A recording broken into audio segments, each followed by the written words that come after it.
Hi there, my name's Alex Copeland, and on behalf of Richard Fairburn and the Online Success Model, here's another video showing you exactly how you can add a product to JVZOO.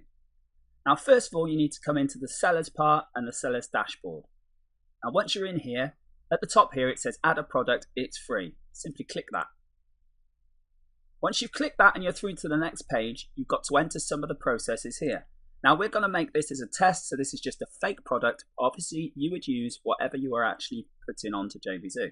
So for the product name, we're going to say OSM test product. The internal product name is what you actually reference it as. Now with any of this, all you have to do is click the question mark and it will give you some tips and some help so that you can see what it actually does.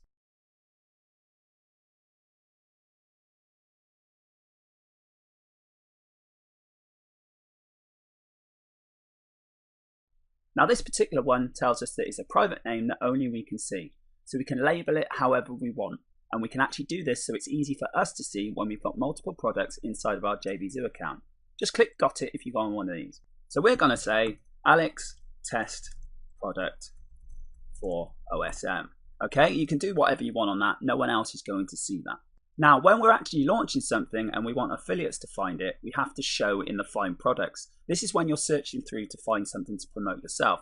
So if we tick this, then it's searchable and discoverable. If we untick this, then it isn't available. Now, the reason you might do this is because you want it to be a private promo or something similar like that.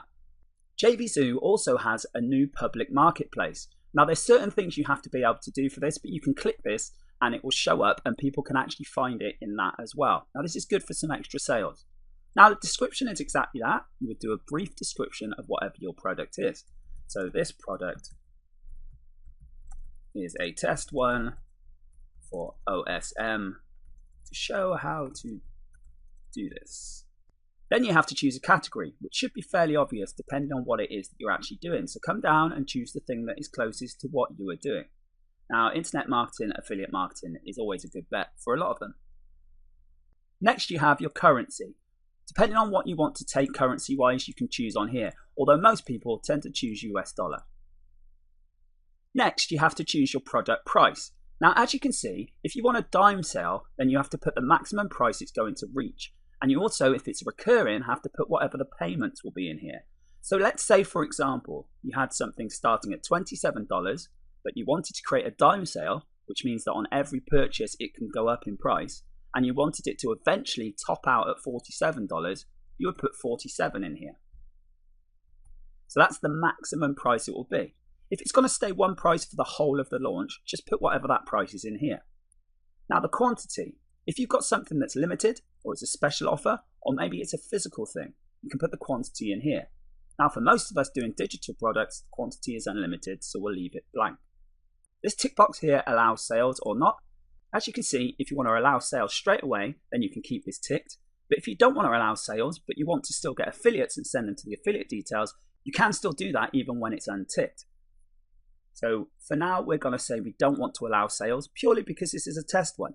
This means you can get it all set up, get it right, and then come back in and tick that when you want it to sell. Now the launch date and time, this will be what you have established you are going to launch your product on. So we could say tomorrow at 11 AM. Now we choose the commission payout. Now the commission payout is what you're going to give to your affiliates when they sell for you. Most people tend to give about 50%, some people are 100% on the front end. It's kind of up to you and what your business model is. So we're going to put 50 in there. Now there's a few tick boxes that we can use, but they are optional. Now the product is a subscription based or accepts multiple payments. We would tick this. And then we would say how often it gets paid. So number of months between each payment. If we've got it monthly, then obviously we would put 1. If we decided that there's 6 monthly payments, we would put 6.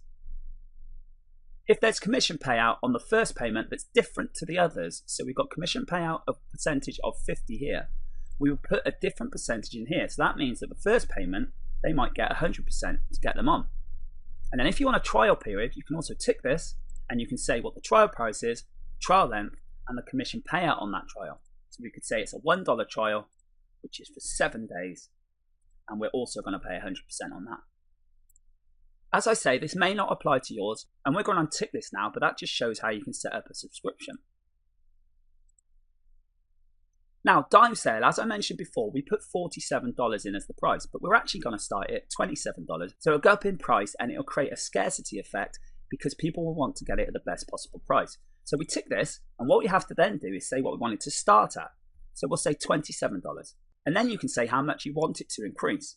Now, the best way to do this is gradual, but obviously something that changes. So we could say it goes up by $1 every 10 sales. Now, this means that every time someone clicks over that 10th sale, it will then be $28, then $29, and $30, and so on, to a maximum of what we said, which was $47. Now, a time sale is where you can actually up the price at a certain time and date. Now, this is great. It used to be that you had to wake yourself up and get in there to put the price up. But now you can actually put it in here, and you can say that, okay, we've got an early bird. We started at 11, if you remember. So you could say that tomorrow at 2 p.m., the price actually shoots up to $37. Now I'm going to untick this because we don't actually want that. If you make a mistake, hit delete, just add another one.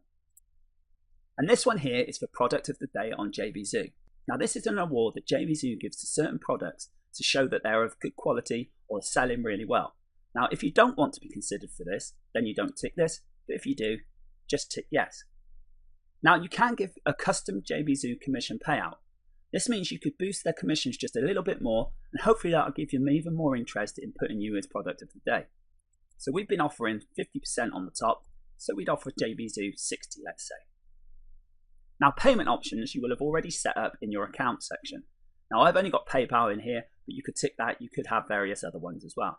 Choose which one you want to accept. Affiliates, you're going to want people to actually promote your product. How to approve affiliates can be manual, auto approve, or no affiliates allowed. Now, no affiliates allowed means you wouldn't be able to get anyone on board from JVZOO. Manual approval means you have to tick to deny or accept them each time they do. And auto approve just means if someone applies, they automatically are able to get commission for promoting your product. Manual approve is pretty much the standard. Now, the affiliate terms, requirements, and questions, this is something they will see when they go to sign up. You could put something in here about a competition you've got running, or you could put some rules like no spam, no negative marketing, things like that. And this is the same again with the notes to affiliates, you can do the same in there. Now the seller details include the support and the sales pages. For the support email address, obviously set something up if you want to, or the support URL, you can send them to a help desk. All you do is just enter it in there, and then they will be sent there when they click on the support button. The sales page URL is the page that your product is on, your front page. This is where your buy buttons are going to be, and obviously where you're going to put your sales page and your sales copy to sell your product. Now, passing your affiliate ID to the sales page means basically that when they click, it will attach their affiliate ID to the end of the URL. This is good for cookieing people in so they get the sale. A pre-launch page means you can have a page up that isn't the full sales page, but it's there ready to launch, and when the launch time comes up, it will switch over to your sales page. A pre-launch page could have some information about it or maybe a sign-up form to get on an early bird list.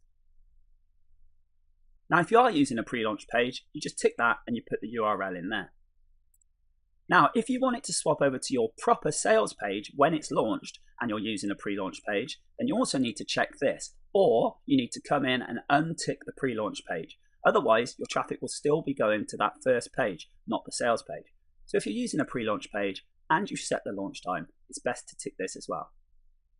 Now, the customer receipt, you can add information on here about your business maybe or something like that. That's up to you. This is stuff that you can add so they know where they're getting it from. Now, the deliverability. This depends on what it is and what the actual product is. Now, if it's some files or it's some sort of thing that can be hosted as a file for them to download, then you can just choose this one here, and on the next page, you'll be asked to upload that file. If it's a membership or something like that, then you can tick the thank you download page, and then you can actually put where they can access your product. Now, if you want to protect your download or thank you page, you can tick this here, and what it will do is it will pass the parameters of the purchase with it so you can actually see that they purchased. This means people who haven't won't be able to access it. Now, this is your return policy, so it's up to you how long you do. Pretty standard is 45 or 30 days.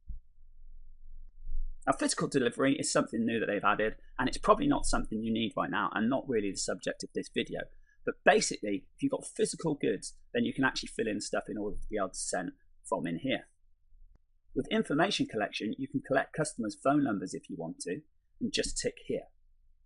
Now, advanced settings are all optional, but there's a couple in here that are good to use. Now, one you should really use is adding an autoresponder. You can pick one of these autoresponders here, and you can have people signed up to your autoresponder whenever they buy your product. If you're offering a free webinar or it's a webinar-based product, then you can tick this and actually add your GoToWebinar URL in here as well, and they will be signed up automatically. There's various other things here as well. The other one that I think is worth pointing out is the retargeting and tracking pixel.